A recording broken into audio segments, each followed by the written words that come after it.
बड़ी खबर इस वक्त आपको बता दें, दिल्ली के कंझावला केस में आरोपियों की रिमांड आज खत्म हो रही है। पांचों आरोपियों को आज कोर्ट में पेश किया जाएगा। पुलिस एक बार फिर आरोपियों की रिमांड मांग सकती है। इससे पहले 3 दिन रिमांड में आरोपियों से पूछताछ पुलिस के द्वारा की गई। हालांकि अभी कुछ सवालों के जवाब नहीं मिल सके हैं और यही वजह है कि आगे भी पुलिस पूछताछ अपनी जारी रखना चाहती है और आज एक बार फिर पुलिस रिमांड की मांग करेगी, क्योंकि आज आरोपियों की रिमांड खत्म हो रही है। पांचों आरोपियों को आज फिर कोर्ट में पेश किया जाएगा और इस दौरान पुलिस एक बार फिर आरोपियों की रिमांड मांग सकती है। और इसी पर ज्यादा जानकारी के साथ हमारी सहयोगी मेघा हमारे साथ जुड़ गई हैं। मेघा, देखिए अभी क्योंकि लगातार ऐसे सवाल हैं जिनके जवाब मिलना बाकी है, इसलिए पुलिस लगातार पूछताछ कर रही है। ऐसे में आज रिमांड खत्म हो रही है, कई सवालों के जवाब मिलना बाकी है, तो आज पुलिस कोशिश करेगी कि कुछ दिन की रिमांड पर आरोपियों को और लिया जा सके।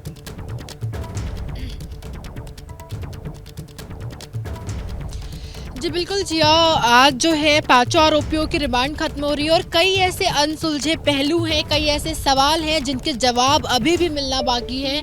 और इसके बीच जो निधि, जो अंजलि के साथ उसकी दोस्त मौजूद थी, उसका जो पहलू भी सामने आया है, वो भी कई सवाल खड़े कर रहे हैं। ऐसे में आज आरोपियों को पेश किया जाएगा कोर्ट में और यही जाहिर किया जा रहा है कि पुलिस एक बार फिर से जो अनसुलझे पहलू हैं, जो अनसुलझे सवाल हैं, उसके जवाब के लिए एक बार फिर से पांचों आरोपियों के रिमांड को बढ़ाने की मांग करेगी, वापस से रिमांड में लेने की बात करेगी, ताकि जो अभी भी गुत्थी उलझी हुई जिया उसको सुलझाई जा सके। मेघा, एक बात बताइए, इस पूरे मामले में जिस तरह से जी सेक्शन है, जो निधि की भी पहलू सामने, अपनी बात पूरी कीजिए मेघा पहले आप। हाँ जी आदर्श। हाँ, तो जो निधि का भी जो एक नया पहलू सामने आया, जिस तरीके से निधि ने इल्ज़ाम लगाया और परिवार ने सारे इल्ज़ाम को खारिज किया, जैसे निधि का सबसे बड़ा जो इल्ज़ाम था आदर्श, वो यही था कि अंजलि ने शराब यानी कि अल्कोहल का सेवन किया था। लेकिन जो पोस्टमार्टम रिपोर्ट आई है इसमें ऐसा कुछ भी खुल के सामने नहीं आया। उसमें साफ तौर पर सिर्फ फूड पार्टिकल सामने आए हैं। तो ऐसे में ये भी एक पहलू जो सामने आता है वो ये भी है कि क्या वाकई कुछ था, क्या निधि झूठ बोल रही है। तो ऐसे कई सवाल हैं जिसके जवाब के लिए आरोपियों से पूछताछ करनी बाकी है, जो 5 आरोपी हैं। इसीलिए पुलिस एक बार फिर से रिमांड की मांग करेगी। जी आदर्श। मेघा, एक बात बताइए, जिस तरीके से निधि की तरफ से आरोप लगाए गए और जिस तरीके की प्रतिक्रिया जो है वो परिवार की तरफ से बार बार सामने आ रही है, कल भी अंजलि की नानी ने उसकी मां की तरफ से तमाम आरोपों को साफ तौर पर खारिज कर दिया गया। इन 5 आरोपियों को तो आज कोर्ट में पेश किया जाएगा, लेकिन निधि को लेकर क्या पूछताछ की कुछ पुलिस की प्लानिंग है आगे? क्योंकि निधि ने जो बातें कही हैं उसको किस तरीके से पुलिस आगे जोड़ेगी, तमाम कड़ियों को जोड़ना होगा, किस तरीके से बातचीत होगी, ये बिना पूछताछ के हो नहीं पाएगा। जी बिल्कुल आदर्श, निधि इस वक्त जो है सबसे बड़ा गुत्थी बनी हुई इस पूरे मामले में, क्योंकि इकलौती चश्मदीद जो साथ में मौजूद थी वही थी। और जितने सीसीटीवी फुटेज हम एक्सक्लूसिव अपने दर्शकों को दिखा रहे हैं, हर सीसीटीवी फुटेज से कुछ नए पहलू सामने आ रहे हैं। कई बार निधि और अंजलि लड़ते हुए नजर आ रहे हैं। हालांकि निधि ने जो अपना बयान दिया है वो लड़ाई की वजह बताई है कि वो कह रही थी कि वो स्कूटी चलाना चाहती है क्योंकि अंजलि नशे में धुत थी। लेकिन पोस्टमार्टम रिपोर्ट पे साफ तौर पर साबित हो गया है कि अंजलि के बॉडी में अल्कोहल की कोई मात्रा नहीं है। ऐसे में साफ तौर पर जो निधि का इल्जाम है वो बिल्कुल झूठा है, बेबुनियाद है। तो सबसे पहला सवाल जो निधि पे खड़ा किया जाता है वो यही है कि आखिर निधि झूठ क्यों बोल रही है। ना सिर्फ ये बल्कि और कई सारे सवाल हैं कि कोई भी इंसान संवेदना, अगर एक अजनबी भी होता है जिसको उस हालत में देखे कि वो गाड़ी में फंसे तो मदद के लिए आगे आता है। एक अजनबी ने मदद करने की कोशिश की, लेकिन खुद की दोस्त इस तरीके से छोड़ के चली जाती है और ये बयान देती है कि मैं बिल्कुल डर गई थी, मैं बिल्कुल होपलेस थी। जबकि जो भी बयान वो मीडिया के सामने आके दे रही है या फिर जिस तरीके की चीज़ें सामने आ रही है, ना वो डरी हुई लग रही है, ना वो होपलेस है। और अचानक से 2 दिन तक गायब रहने के बाद जिस तरीके से निधि आती है और सारी चीज़ों को बदलती है, कई सारे सवाल जो है निधि पे खड़े किए जा रहे हैं। कई सारे सवाल जो निधि के कैरेक्टर को लेकर के कि किस तरीके से उसने अपने दोस्त पे इल्ज़ाम लगाए और झूठे इल्ज़ाम लगाए, ना सिर्फ इल्ज़ाम बल्कि झूठे इल्ज़ाम लगाए। परिवार काफ़ी ज़्यादा नाराज़ है इसको लेकर के। परिवार के जो निधि के मामा जी हैं, क्योंकि निधि के पिता, माफ़ कीजिएगा, अंजलि के पिताजी की कुछ सालों पहले मृत्यु हो गई है, तो अंजलि के मामा जी ही परिवार की देखरेख करते हैं। उन्होंने भी यही बात बोला कि हमारी बच्ची हमने पाल पोस कर बड़ा किया है, हमें पता है वो कोई अल्कोहल नहीं लेती है। और यही बात आदर्श पोस्टमार्टम में भी साबित हुआ है। तो अब निधि एक बड़ा सवाल है, निधि एक बड़ा मुद्दा है और अब पुलिस भी कोशिश करेगी कि निधि की कड़ी से एक बार वापस से एंगल को रीचेक करे, वापस से एंगल की जांच पड़ताल करे ताकि अंजलि को इंसाफ मिल सके। और जो सवाल आप उठा रहे हैं मेघा, और यही सवाल सबके मन में है कि आखिर 2 दिन तक पहले निधि गायब क्यों रही और उसके बाद वो सामने आती है, जिस तरीके से वो बयान देती है, वो बयान जो वो दे रही है वो बहुत ज्यादा पुलिस की जांच में भी मैच भी नहीं हो रहा है, इसलिए तमाम सवाल भी खड़े होते हैं। आप रहे मेघा, हमारे साथ लगातार बनी रहे। देखिए, दिल्ली के कंझावला केस में 2 और सीसीटीवी फुटेज मिले हैं। यह वीडियो रोहिणी सेक्टर 1 का है और इस सीसीटीवी में आरोपी हादसे के बाद कार पार्क करते हुए दिखाई दिए हैं। यह वीडियो 1 जनवरी सुबह 4:51 का है। आरोपी कार को उसके मालिक को देकर चले गए, जबकि उसी जगह के दूसरे सीसीटीवी फुटेज में करीब 2 घंटे बाद पुलिस वहां पहुंचती हुई दिख रही है और यह सीसीटीवी फुटेज 1 जनवरी सुबह 6:55 का है। ये तस्वीरें रोहिणी सेक्टर 1 की है। हादसे के बाद ये आरोपी उस कार को लेकर कार के मालिक के पास पहुंचते हैं, कार को पार्क करते हैं, मालिक को चाबी देते हैं, वहां से चले जाते हैं और उसके 2 घंटे के बाद पुलिस वहां पर पहुंचती है। और मेघा लगातार हमारे साथ जुड़ी हुई है। मेघा, बहुत अहम तस्वीरें ये हो जाती हैं क्योंकि हादसे के बाद जिस तरीके से आरोपी वहां पर पहुंचते हैं, कार हैंडओवर करते हैं उसके मालिक को, उसके बाद वहां से वो चले जाते हैं और 2 घंटे के बाद पुलिस वहां पर पहुंचती है। इस पूरे घटनाक्रम को, इस जो टाइम गैप है, इसको लेकर पुलिस की तरफ से कुछ कहा गया है क्या अभी?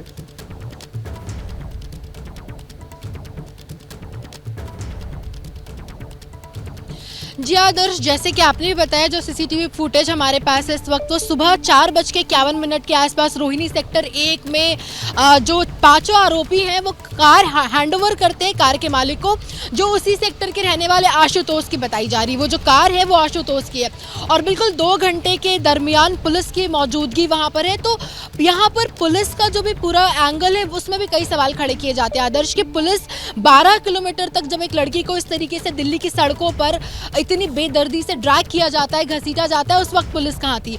और पुलिस 2 घंटे बाद पहुंचती है जब कार को हैंडओवर कर दिया जाता है, कार वापस से पार्किंग में लगा दी जाती है, उसके 2 घंटे बाद जो है पुलिस वहां पर पहुंचती है।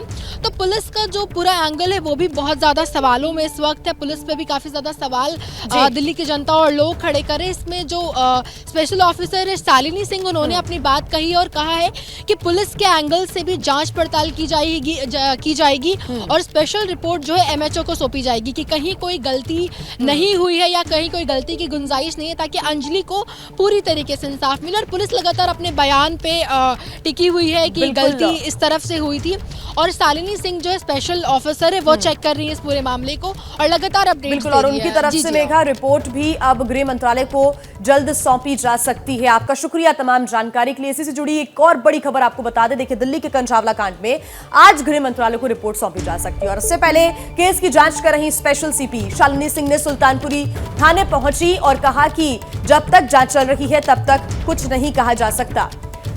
जांच के बाद सभी सवालों के जवाब दिए जाएंगे। बता दें कि पुलिस कहां पहुंची, पुलिस ने क्या जांच की और पुलिस की जो तमाम कोशिशें रही इस पूरे मामले को सुलझाने की, इसको लेकर जांच कर रही है स्पेशल सीपी शालिनी सिंह। इसके पहले केस की जांच कर रही स्पेशल सीपी शालिनी सिंह अलग अलग स्पॉट्स पर भी गई, सुल्तानपुरी थाने पर गई, मौका वारदात पर गई और कहा उन्होंने कि जब तक जांच चल रही है तब तक कुछ नहीं कहा जा सकता। हर एक पहलू की वो करीब से जांच कर रही हैं और साथ ही ये बताया जा रहा है कि आज गृह मंत्रालय को रिपोर्ट सौंपी जा सकती है। अभी इंक्वायरी चल रही है, अभी फाइनलाइज नहीं हुई है। हाँ। तो अभी जब तक सारी चीजें एनालाइज ना कर ले तब तक मैं कुछ भी नहीं कहूंगी। पुलिस वालों की भी लापरवाही की बात जो सामने आ रही है उसको लेकर सारे एस्पेक्ट्स को एग्जामिन किया जा रहा है। इंक्वायरी जब खत्म होगी तो रिपोर्ट सबमिट करी जाएगी। कब तक रिपोर्ट आप दे देंगे एमएचए को अपनी? अभी तो सारी चीजें एनालाइज कर लें। आपके जितने भी सवाल हैं, मीडिया भी जो उठा रही है, उन सबको अच्छी तरह से इंक्वायर किया जाएगा, उसके बाद रिपोर्ट सबमिट करी जाएगी। तो स्पेशल सीपी शालिनी सिंह को आप सुन रहे थे, जो कह रही थी कि सभी चीजों को एनालाइज किया जा रहा है, उसके बाद ही वो अपनी रिपोर्ट सौंपेंगे। लेकिन उम्मीद यही है कि आज वो रिपोर्ट गृह मंत्रालय को सौंपी जा सकती है। एक और बड़ा अपडेट आपको देते, कंझावला कांड में एफएसएल रोहिणी के क्राइम सीन मैनेजमेंट यूनिट के प्रमुख एसके गुप्ता ने कहा है कि कंझावला केस को प्राथमिकता पर रखा गया है और इस तरह का केस पहली बार देख रहे हैं। ऐसा केस पहले कभी नहीं आया है। आपको बता दें, एफएसएल के क्राइम सीन रिक्रिएशन मैनेजमेंट की तरफ से उस यूनिट के जो प्रमुख हैं एसके गुप्ता, उनका यह कहना है, जो इस तरह के तमाम केसों को देश भर में हैंडल करते हैं, दिल्ली एनसीआर में तो करते ही हैं, कहा कि कंझावला केस को प्राथमिकता पर रखा गया है और इसलिए क्योंकि इस तरह का केस हम लोग भी पहली बार देख रहे हैं। ऐसा केस पहले कभी नहीं आया। आप अंदाजा लगाइए किस तरह की दरिंदगी हुई अंजलि के साथ, क्योंकि ऐसा केस एफएसएल के लोगों तक का कहना है कि हमने कभी नहीं देखा। दिल्ली पुलिस के ज्यादातर अधिकारियों का कहना है कि उनकी लंबी कई सालों की सर्विस में इस तरह का मामला उन्होंने कभी नहीं देखा। इस केस को जो हमारी डायरेक्टर मैडम ने उसको प्रायोरिटी पर रखा हुआ और इसकी जल्दी ही रिपोर्ट दे दी जाएगी। ये क्या इस टाइप का कोई केस पहले आपने किया, ये फर्स्ट टाइम आप इसको कर रहे हैं जो ड्रैगिंग वाला मामला सामने आया है? इस तरह का केस हम शायद पहली बार देख रहे हैं जो ड्रैगिंग का। आपकी जो कोशिश लगातार चल रही है, मतलब कब तक हम उम्मीद करें कि ये चीज़ें जो हैं आपकी ओर से एक उस पर पहुँचेंगी? जैसे ही हमारे पास एग्जिबिट डिपॉजिट हो जाएंगे तो डायरेक्टर मैडम के क्लियर कट आदेश है कि इस केस को प्रायोरिटी पर रख के बहुत जल्दी ही रिपोर्ट दे दी जाए। आपने प्रायोरिटी पर रखा हुआ? बिल्कुल प्रायोरिटी। और इस बीच एक और बड़ी खबर आपको बता दें। देखिए, कंजावला कांड ने पूरे देश को झकझोर दिया है और इस बीच यूपी से भी रूह कपा देने वाली एक ऐसी ही घटना सामने आई है। बड़ी खबर आपको बता दें, यूपी के बांदा में दिल्ली जैसा खौफनाक हादसा हुआ है, जहां पहले तो एक डंपर ने स्कूटी सवार महिला को टक्कर मारी और फिर स्कूटी समेत महिला को 3 किलोमीटर तक घसीटता हुआ ले गया। तस्वीरें आपको हम दिखा रहे हैं धू-धू कर। ये वही डंपर जल रहा है जिसकी चपेट में एक स्कूटी आई और स्कूटी समेत उस पर सवार महिला को यह डंपर 3 किलोमीटर तक घसीटता हुआ ले गया। रूह कपा देने वाली यह घटना यूपी के बांदा में मवई बुजुर्ग बाईपास के पास हुई है। वक्त शाम करीब 6:45 बजे का बताया जा रहा है। तेज रफ्तार से एक गिट्टी भरा डंपर गुजर रहा था। ठीक उसी वक्त उसके करीब से स्कूटी सवार महिला गुजरी और डंपर ने स्कूटी सवार महिला को टक्कर मार दी। टक्कर के बाद भी डंपर रुका नहीं, स्कूटी और महिला को घसीटता हुआ ले गया और इस दौरान रगड़ने की वजह से डंपर में आग लग गई और इसमें स्कूटी और महिला दोनों जलकर महिला की मौत हो गई है। तस्वीरें आपको हम दिखा रहे हैं। यूपी में दिल्ली जैसा ही खौफनाक हादसा सामने आया है। हालांकि डंपर जो ड्राइव कर रहा था ड्राइवर, वो फरार बताया जा रहा है। पुलिस मामले की फिलहाल जांच में जुटी हुई है।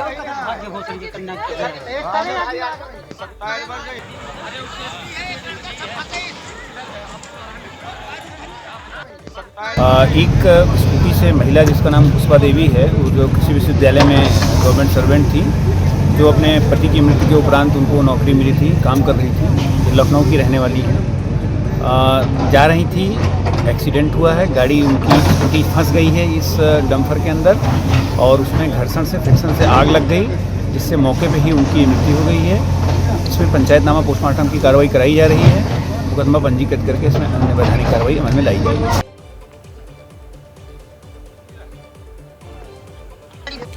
और अब आज की एक और बड़ी खबर आपको बता दें जिस पर सबकी नजर बनी हुई है। देखिए, हल्द्वानी में अतिक्रमण के मामले पर आज सुप्रीम कोर्ट में सुनवाई होनी है और गौरतलब है कि उत्तराखंड में हाईकोर्ट ने रेलवे की जमीन पर अतिक्रमण हटाने का आदेश दिया था, जिसके बाद हल्द्वानी के बनभूलपुरा की गफूर बस्ती में रेलवे की करीब 78 एकड़ जमीन से अतिक्रमण हटाया जाना है और इसकी जद में करीब 4365 घर आ रहे हैं, जिसमें 50,000 लोगों के रहने का दावा किया जा रहा है।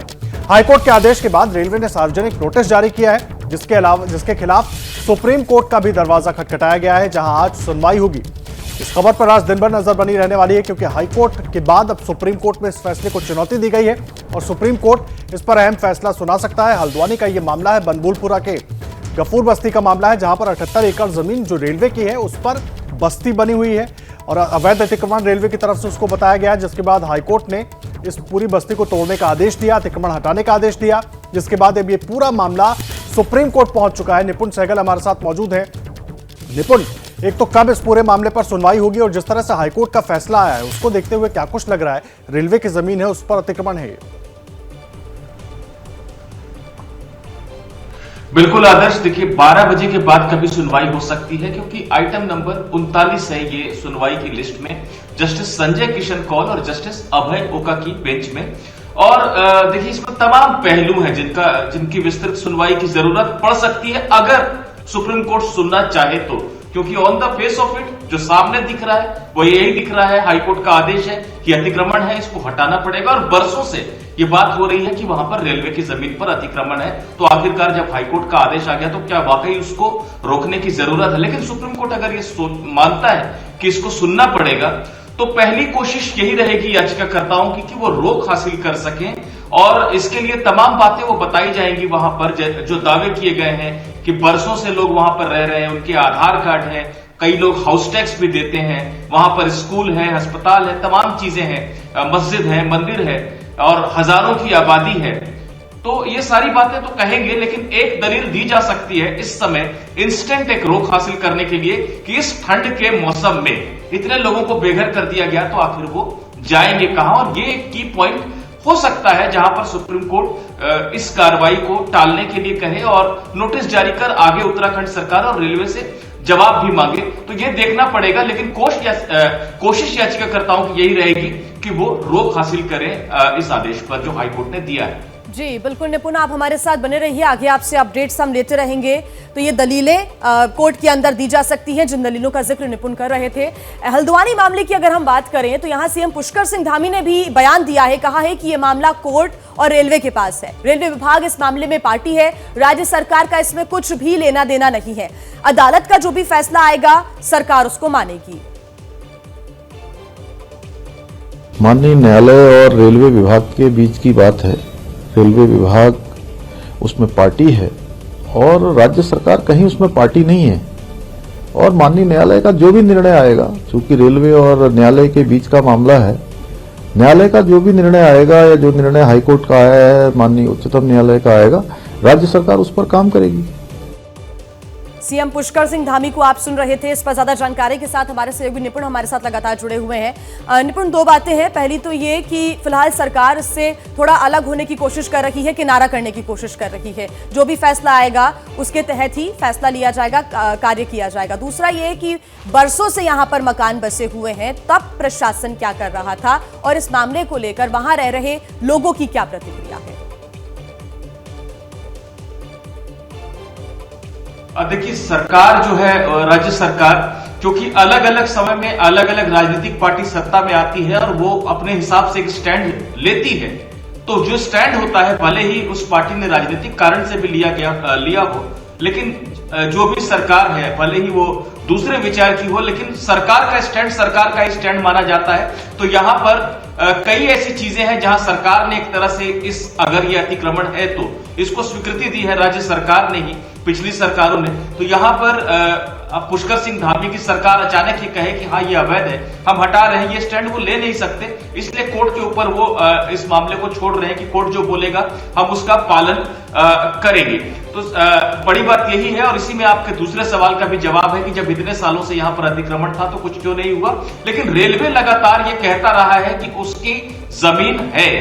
दरअसल 2012-13 के आसपास एक पुल है उस इलाके का जो गिर गया था, और उसके बाद एक जनहित याचिका भी दाखिल हुई थी हाईकोर्ट में, ये बताते हुए कि वहां पर जो अवैध बस्तियां बसी हुई है उसके लोग अवैध खनन करते हैं, जिसके चलते पुल गिर गया। जिसके बाद हाईकोर्ट के संज्ञान में यह बात आई, मामला लंबा चलता रहा, अब अतिक्रमण हटाने का आदेश दिया गया है और रेलवे तत्पर है उसे लेकर, और निश्चित रूप से राज्य सरकार की जो मशीनरी है उसकी ही सहायता ली जाएगी। ऐसे में राज्य सरकार पर भी दबाव है स्थानीय लोगों का, क्योंकि वो मतदाता है वहां के। लेकिन राज्य सरकार फिलहाल खुद अपनी तरफ से कोई स्टैंड नहीं ले रही है, कह रही है जो कोर्ट कहेगा हम उसका पालन करेंगे।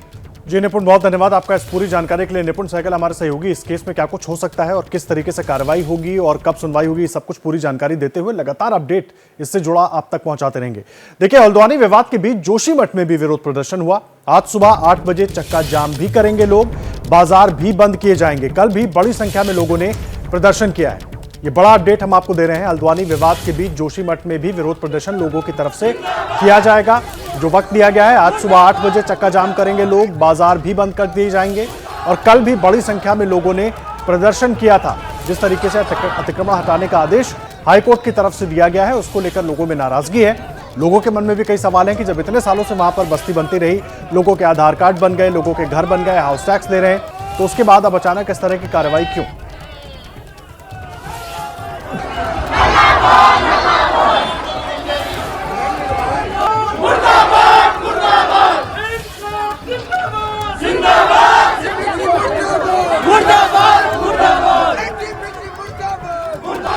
ध्रुव मिश्रा हमारे साथ जुड़ गए हैं। ध्रुव, जोशीमठ में भी आज लोग करने वाले हैं विरोध प्रदर्शन, क्या कुछ मिल रही है पूरी जानकारी? देखिए आदर्श, जोशीमठ की कहानी थोड़ी सी अलग है। जोशीमठ में मैं आपको बताऊं कि जब रैनी में आपदा आई थी चमोली के रैनी गांव में, तो वहां पर जो है जिस तरीके से जोशीमठ में तमाम घर जो वहां पर थे, जो ऊपर से नीचे तक एक पूरी लाइन बनी हुई है, जैसे कि पहाड़ में सीढ़ी नुमा खेत होते हैं, ऐसे ही सीढ़ी नुमा जो है ज़मीन पर घर बने होते हैं। तो निचली तरफ से बताया जा रहा है कि एक दरार पड़नी शुरू हुई और वो सभी घरों में जा रही है। अब ठंड का मौसम है और कई घर तो ऐसे हो चुके हैं जहाँ पर लकड़ी की बल्लियाँ लगा करके लेंटर को सहारा दिया जा रहा है। और जोशीमठ की जो लोकेशन है, बर्फबारी इस समय ज़्यादा होती है, तो कहीं ना कहीं जब बर्फ़ गिरेगी, जो वज़न पड़ेगा उस लेंटर्स पे, तो वो घर जो है गिर जाएगा। दरार भरे घरों में रहने को लोग मजबूर हैं। कई दिनों से जो है, सालों से ये लोग प्रशासन से अपील कर रहे थे, वहाँ के डीएम से अपील कर रहे थे, लेकिन किसी ने भी उनकी बात को नहीं सुना, उनकी बात को अनसुना कर दिया। लोगों ने प्रदर्शन किए, लोगों ने जो है इसके तमाम खत लिखे, सीएम को लिखा, तमाम और ऑफिशियल्स को लिखे, लेकिन इनकी बात नहीं सुनी गई। जो गैर जिम्मेदाराना रवैया जो जिला प्रशासन द्वारा अपनाया गया, उसी का जो है नतीजा आज देखने को मिल रहा है। हालांकि एक कमेटी गठित की गई थी, जब तमाम प्रदर्शन किए गए तब उसके बाद कमेटी गठित की गई। उस कमेटी ने एक रिपोर्ट सौंपी थी जिसमें कि तमाम खामियां आई थी। आपको बता दें कि बहुत साल पहले मिश्रा कमेटी की एक रिपोर्ट आई थी जिसमें अवैध निर्माण से लेके तमाम तरीके की जो चीज़ें बताई गई थी, अंधाधुंध निर्माण जिस तरीके से हुआ है जोशीमठ में, एक तस्वीर जो है 1980s की तस्वीर है और अभी की तस्वीर में देखा जाए तो इतना फासला आ जाता है कि जिस जगह जो पूरी खाली थी वहाँ पूरे घर बन चुके हैं। तो कहीं ना कहीं जिस तरीके से निर्माण कार्य हुए हैं, टनल बनी हुई हैं, तो उसकी वजह से भी जो जोशीमठ के जो तमाम घर हैं उनमें दरारें जिस तरीके से पड़ती जा रही हैं, तो अब जा कर के वहाँ पर जो है लोग प्रदर्शन कर रहे हैं। कल रात जो है कई जो घरों में रहने को मजबूर नहीं, ऐसे घर में रह नहीं सकते, जो टूटे फूटे घर हैं जिनमें दरारें पड़ चुकी हैं, नए बने हुए घर, और उनमें रहने को मजबूर थे, अब वो बाहर आए हैं। तो कल जुलूस निकाला था, आज जो है पूरे शहर में चक्का जाम किया जाएगा। सुबह 8 बजे से जो महत्वपूर्ण सड़कें हैं वो सभी जाम की जाएंगी। बिल्कुल ध्रुव, लगातार लोग इस बारे में प्रशासन तक अपनी बात पहुंचाते भी रहे हैं, लेकिन कोई कदम नहीं उठाया गया और अब उनका जो गुस्सा है वो सड़कों पर नजर आ रहा है। बहुत शुक्रिया आपका ध्रुव तमाम जानकारी के लिए। तो वहीं जोशीमठ में भूदसाव के बढ़ते खतरे के बीच आज एक्सपर्ट्स की टीम वहां पहुंचेगी। एक्सपर्ट की टीम में राज्य आपदा प्रबंधन प्राधिकरण, IIT Roorkee, geological survey of India, Wadia institute और CBRI रुड़की के वैज्ञानिक रहेंगे। ये एक्सपर्ट की टीम 3 दिन तक जोशीमठ में ही रहेगी, जांच करेगी और अपनी रिपोर्ट तैयार करेगी। लोगों का ऐसा आरोप है कि लगातार यहां पर जो कंस्ट्रक्शन है उसका काम चलता रहा, यहां पर लगातार इंडस्ट्रीज का जो इंफ्रास्ट्रक्चर है उसका काम चलता रहा, साथ ही टनल्स बनाई गई और इसी वजह से अब उनके घरों पर भी दरार हो चुकी है। दहशत में रहने को मजबूर हैं घरों के अंदर लोग, और आज इसी की जांच के लिए जोशीमठ में पहुंचेगी एक्सपर्ट्स की टीम और अपनी रिपोर्ट तैयार करके सौंपेगी। इस वक्त एक बड़ी खबर आपको बता दें, ये बड़ी खबर बिहार से है, जो न सिर्फ बिहार बल्कि देश की सियासत में भी हलचल पैदा करने वाली है। आज बिहार के सीएम नीतीश कुमार की समाधान यात्रा की शुरुआत होने जा रही है। नीतीश कुमार की यात्रा का आगाज पश्चिमी चंपारण से होने जा रहा है। नीतीश कुमार की समाधान यात्रा 7 फरवरी तक चलेगी। 29 जनवरी तक समाधान यात्रा का पहला चरण चलेगा और इस दौरान 18 जिलों को कवर किया जाएगा। ये बड़ा अपडेट हम आपको दे रहे हैं। कल से लगातार हम आपको जानकारी दे रहे हैं कि नीतीश कुमार समाधान यात्रा शुरू करने वाले हैं और समाधान यात्रा के जरिए नीतीश कुमार की कोशिश होगी कि बिहार के अलग अलग जिलों के लोगों से वो मुलाकात करें, उनके मूड को समझें और आगे की रणनीति अपनी पार्टी के लिए और महागठबंधन के लिए भी वो बनाएं। ये बड़ा अहम होने वाला है क्योंकि एक तरफ राहुल गांधी की भारत जोड़ो यात्रा चल रही है, दूसरी तरफ अब नीतीश कुमार अपनी यात्रा शुरू करने वाले हैं। दक्षिण भारत की बात करें तो चंद्रबाबू नायडू वहां पर भी अपनी यात्रा लेकर निकले हुए हैं और बीजेपी की बात करें, राजस्थान में बीजेपी जन आक्रोश यात्रा निकाल रही है और दूसरी तरफ अब नीतीश कुमार समाधान यात्रा लेकर आज से निकलने वाले हैं बिहार में।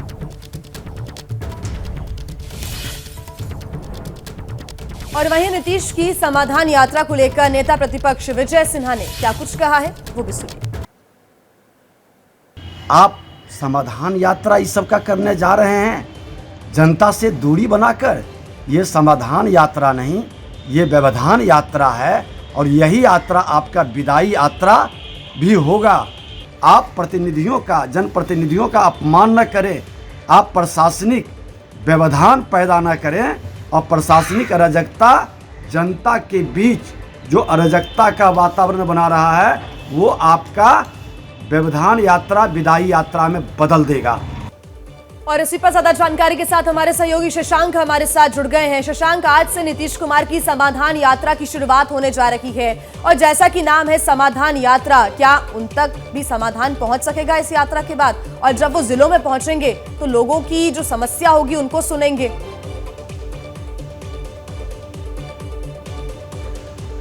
जी देखिए, 2024 के लोकसभा चुनाव के लिहाज से ये बहुत अहम दौरा है। नीतीश विपक्षी दलों को एकजुट कर रहे हैं। खुलकर तो खुद को पीएम उम्मीदवार नहीं बताते, लेकिन उनकी नजर पीएम की कुर्सी पे। इस यात्रा के दौरान वो अभी जो फर्स्ट फेज है उसमें 18 जिलों में जाएंगे, जनता का मूड जानने की कोशिश करेंगे, आखिर जनता क्या चाहती है उनके बारे में।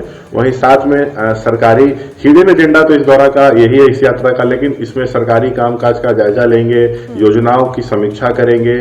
शराबबंदी बिहार में है लेकिन लोग फिर भी मर रहे हैं तो उसके खिलाफ जागरूकता अभियान चलाएंगे। कोई रैली उनकी नहीं होगी, लेकिन उनका एक पॉलिटिकल एजेंडा इस यात्रा से जुड़ा हुआ है जो 2024 के लिहाज से काफी अहम माना जा रहा है। जी शशांक, एक चीज आपसे समझना चाहेंगे, जिस तरीके से नीतीश कुमार ये पूरी यात्रा निकालने वाले हैं, सवाल बड़ा सबके मन में ये आ रहा है कि आखिर हिडन एजेंडा की बात आप भी कर रहे हैं, लेकिन क्या वजह है कि नीतीश कुमार को इस यात्रा पर निकलना पड़ रहा है? क्या जिस तरीके से महागठबंधन बना, बीजेपी से साथ छूटा, आरजेडी के साथ है, उसको भी भांपने की कोशिश की जनता के मन में क्या बातें चल रही हैं? क्योंकि 2024 बहुत अहम होने वाला है नीतीश कुमार के लिए। जी बिल्कुल सही कहा आपने। 2020 का चुनाव नीतीश एनडीए में रहकर लड़े, जनादेश एनडीए को मिला था, लेकिन नीतीश बीच में ही महागठबंधन के साथ चले गए। तो इस निर्णय से जनता कितना खुश है, क्योंकि महागठबंधन में जाने का नीतीश के पास कोई ठोस कारण नहीं था। तो अब जनता इसको लेके क्या सोचती है, जनता के दिमाग में क्या चल रहा है उनके इस फैसले को लेकर, वो ये भी जानने की कोशिश करेंगे अपने इस यात्रा के दौरान। 18 जिलों को कवर करेगी यात्रा 29 जनवरी तक पहले चरण में। जी ठीक शशांक, बहुत शुक्रिया आपका तमाम जानकारी के लिए। तो वहीं देखिए, अब समाधान यात्रा को लेकर बीजेपी लगातार निशाना साध रही है, हमलावर है, लेकिन जेडीयू प्रवक्ता अभिषेक झा ने बीजेपी पर पलटवार किया। क्या कहा है, सुनिए। आदरणीय नीतीश कुमार जी एकमात्र ऐसे नेता हैं जो मुख्यमंत्री रहते हुए इतनी यात्राओं पर निकलते हैं। अब 14वीं यात्रा पर निकल रहे हैं समाधान यात्रा के रूप में, लेकिन इन सबसे विरोधियों के पेट में तो दर्द होगा ही। वो लोग राजनीतिक द्वेष से ग्रसित हैं, इसलिए इस तरह की अनर्गल बात कर रहे हैं। हम भाजपा के साथियों से आग्रह करेंगे कि उन्हें भी बिहार में यात्रा निकालनी चाहिए, अपितु पूरे देश में यात्रा निकालनी चाहिए, और उस यात्रा का नाम रखना चाहिए पश्चाताप यात्रा, प्रायश्चित यात्रा, क्योंकि उन्होंने कभी बुनियादी मुद्दों की बात नहीं की, सिर्फ भावनाओं को भड़काकर अपनी राजनीति की है। दिल्ली के दिल दहला देने वाले कंझावला केस की पोस्टमार्टम रिपोर्ट में बड़ा खुलासा। कार के नीचे फंसकर घिसटने की वजह से अंजलि को आई थी 40 गंभीर चोटें। यही चोटें बनी अंजलि की मौत की वजह। कंझावला कांड में अंजलि की पोस्टमार्टम रिपोर्ट से खुलासा। हादसे के वक्त अंजलि शराब के नशे में नहीं थी। अंजलि की सहेली निधि ने शराब पीने का दावा किया था। कंझावला केस में एक और महत्वपूर्ण सीसीटीवी सामने आया। यह हादसे की जगह से 150 मीटर की दूरी का है। रात 2:02 की इन तस्वीरों में निधि वहां से भागती हुई नजर आ रही है। हादसे के बाद अंजलि को अकेले छोड़कर भाग गई थी निधि। रात 2:30 बजे निधि के घर पहुंचने का सीसीटीवी फुटेज सामने आया है। दरवाजे पर लात मारती दिखी निधि। कंझावला केस में पड़ोसी ने किया खुलासा। हादसे के बाद रात 2:30 बजे के करीब घर आई थी निधि। उसे माथे और हाथ में चोट लगी हुई थी। मां ने खोला था घर का दरवाजा। निधि के बयानों को अंजलि की मां ने खारिज कर दिया है। कहा कि वो झूठ बोल रही है। अगर उसे चोट लगी थी तो दिखाए, किस अस्पताल में इलाज कराया, इसकी भी जानकारी दे। निधि के ड्रिंक करने वाले बयान पर अंजलि के मामा ने उठाए सवाल। कहा शराब पी होती तो पोस्टमार्टम रिपोर्ट में आता। बॉयफ्रेंड की बात भी गलत बता रही है। पुलिस की जांच ठीक नहीं, इस मामले की सीबीआई जांच हो। अंजलि के परिजनों का निधि पर बड़ा आरोप। निधि ने हमारी बहन से जबरदस्ती कराने की कोशिश की। उसी ने 4 लड़के बुलाए। उसी ने मर्डर की साजिश रची थी। निधि पर हत्या की धाराओं में केस दर्ज हो। कंझावला केस का एक और सीसीटीवी सामने आया। दिल्ली के रोहिणी सेक्टर 1 के इस सीसीटीवी फुटेज में आरोपी हादसे के बाद पार्किंग में गाड़ी खड़ी करते हुए दिख रहे हैं। इस सीसीटीवी सुबह 4:51 का है। रोहिणी सेक्टर 1 का एक और सीसीटीवी फुटेज 6:55 का बताया जा रहा है, जिसमें कार की तलाश करते पुलिस वाले यहां पर पहुंचे और कार को कब्जे में ले लेते हैं। कार इसी सेक्टर में रहने वाले आशुतोष नाम के शख्स की है। कंझावला केस के 5 आरोपियों की आज दिल्ली के रोहिणी कोर्ट में पेशी। पुलिस आज फिर से कर सकती है आरोपियों की रिमांड की मांग। इस मामले में अभी भी कई सवालों के जवाब मिलने बाकी। Forensic science laboratory Rohini Kanjhawala case की जांच को प्राथमिकता के तौर पर कर रही है। यहां की क्राइम सेंस मैनेजमेंट यूनिट के हेड एस के गुप्ता के मुताबिक इस तरह घसीटे जाने का केस पहली बार सामने आया। एफएसएल की टीम ने टक्कर मारने वाली बलेनो कार का एक बार फिर मुआयना किया। टीम ने रिक्रिएशन कर करीब 1.5 घंटे तक हर चीज की बारीकी से की जांच। इसी कार से अंजलि को 12 किलोमीटर तक घसीटा गया था। दिल्ली पुलिस के सामने बड़ा सवाल अब यह है कि बलेनो कार के नीचे कोई कैसे फंसा रह सकता है। कार का ग्राउंड क्लियरनेस बहुत कम होता है।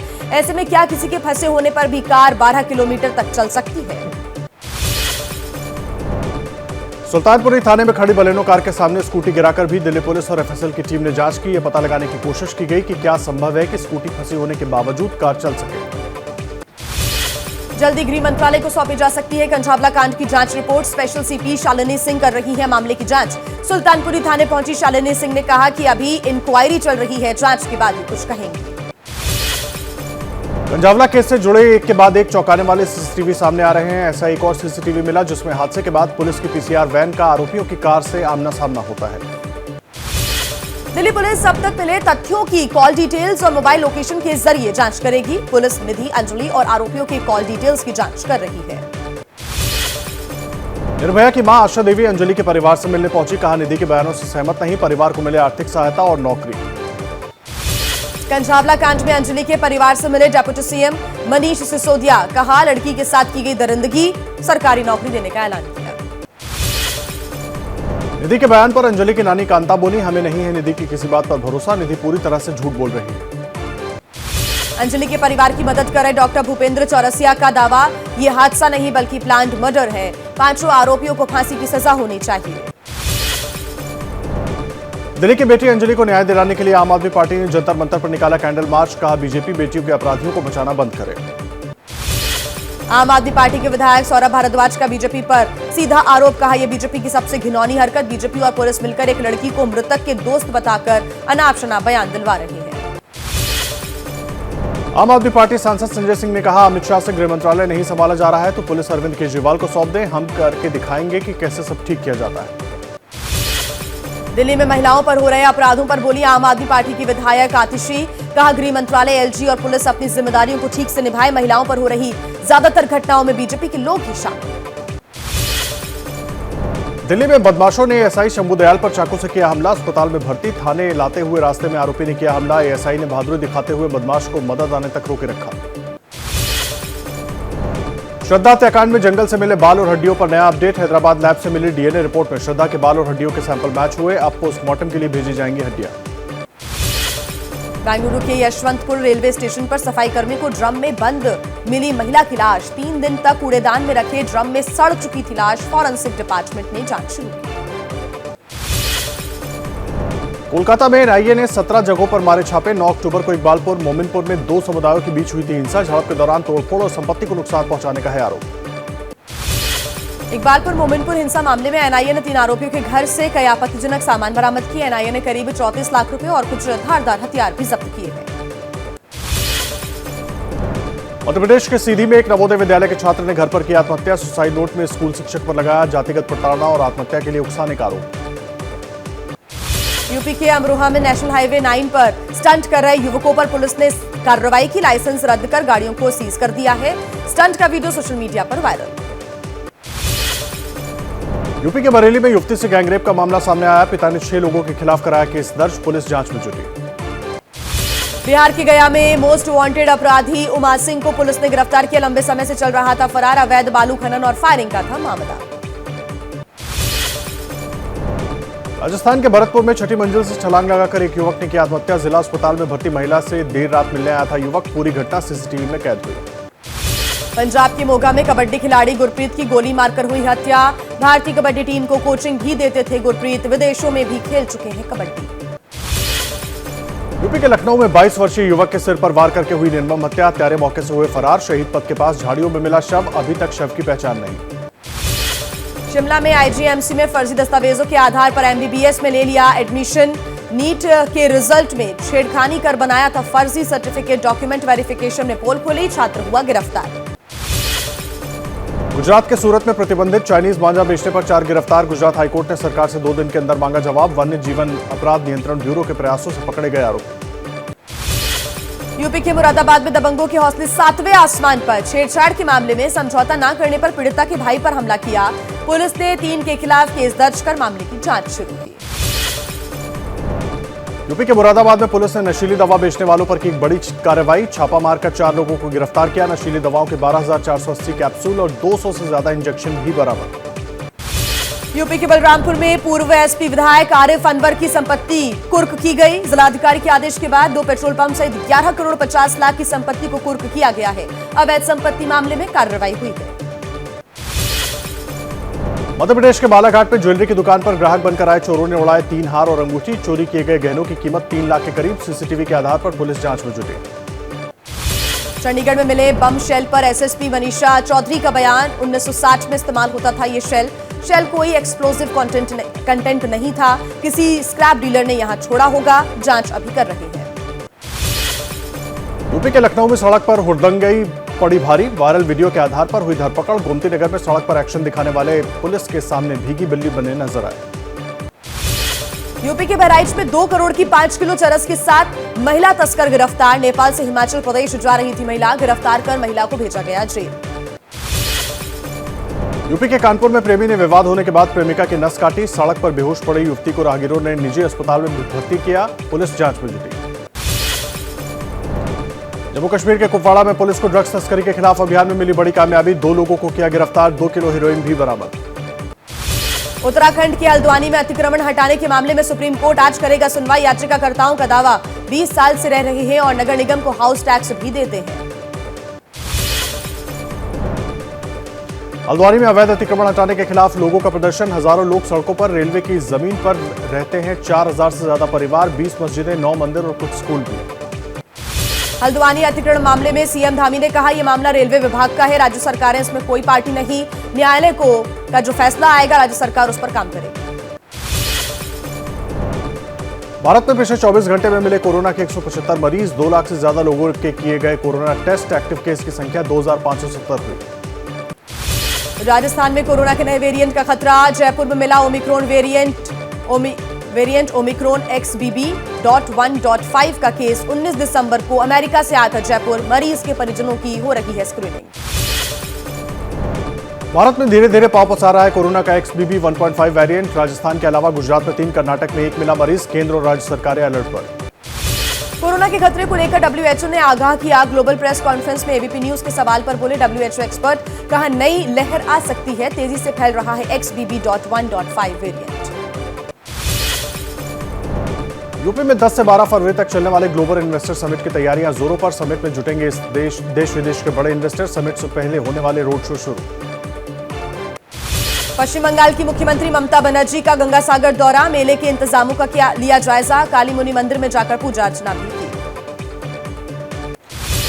मुंबई में बिजली कर्मचारियों ने हड़ताल वापस ली। डिप्टी सीएम देवेंद्र फडणवीस के साथ बैठक के बाद माने कर्मचारी। फडणवीस ने भरोसा दिलाया सरकार बिजली कंपनियों के निजीकरण के पक्ष में नहीं है। पटना में बीएसएससी की परीक्षा पर परीक्षार्थियों पर पुलिस ने दौड़ाकर बरसाई लाठियां। छात्रों की मांग थी कि दूसरे और तीसरे सेशन के पर्चे भी रद्द हो। पहले सेशन का पर्चा रद्द हो चुका है। बिहार के मंत्री तेज प्रताप यादव बोले लाठीचार्ज का संज्ञान लिया है। युवाओं को 20 लाख रोजगार देने का वादा किया था। नए साल में इस पर और तेजी से काम होगा। चिराग पासवान ने लाठीचार्ज पर बिहार सरकार पर निशाना साधा। इतनी ठंड में बीएसएससी अभ्यर्थियों पर लाठीचार्ज करना दुर्भाग्यपूर्ण। लाठी से कमल की आवाज नहीं दबा सकते।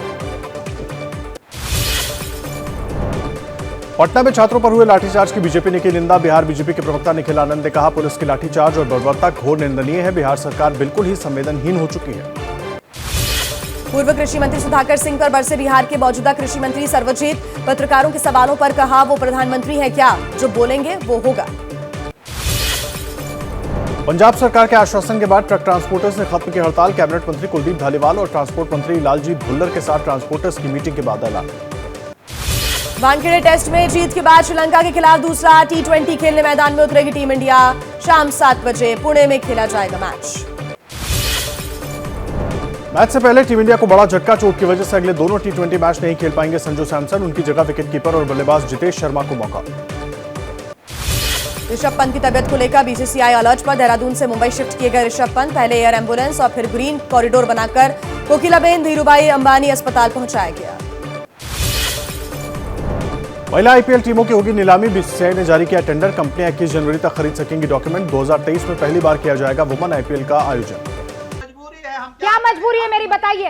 मैं अभी आपको बताती हूँ कि मैंने ओए होए होए होए नमकीन के चटकारे लेते हुए टकटकी मार के डिबेट शो को पॉज रिपीट कर करके देख रहे हैं जोगिंदर जी। इनकी तरह आप भी देखें अपनी फेवरेट डिबेट्स को रिपीट कर और डाउनलोड कीजिए एबीपी लाइव ऐप अपने स्मार्ट टीवी पर।